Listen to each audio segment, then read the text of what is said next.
আজকের দিনটা খুব স্পেশাল, কারণ আজকে হচ্ছে শুভ্রর বার্থডে, 16th of May।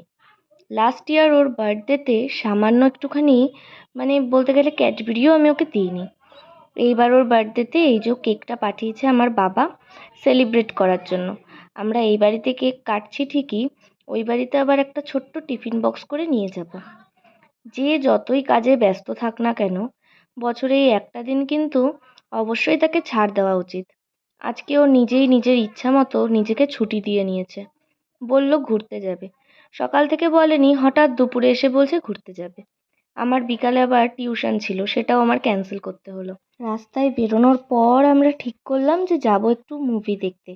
অনেক দিন কিন্তু যাওয়া হয় না। আর আজ ভাবলাম ওর কোনো কথাতে আর না না করে লাভ নেই। এমনিই অনেক জোর করে আমাকেও ঘুরতে নিয়ে এসছে। আগের থেকে আমাদের যেহেতু টিকিটও কাটা হয়নি, তাই একেবারে সিনেমা হল থেকেই টিকিট কাটলাম। তারপরে জানলাম মুভিটা প্রায় আধা ঘন্টা লেট আছে। বেরিয়ে একটা শখ করে আম পোড়ার শরবত নিলাম, কিন্তু এত বাজে টেস্ট, বাপরে, আমাকে তো ফেলেই দিতে হয়েছে। তারপরে আমরা ঢুকে গেলাম ভেতরে। বাইরের গরমের থেকে ভেতরে একটু ঠান্ডায় দাঁড়িয়ে থাকাও আমার মনে হয় বেটার।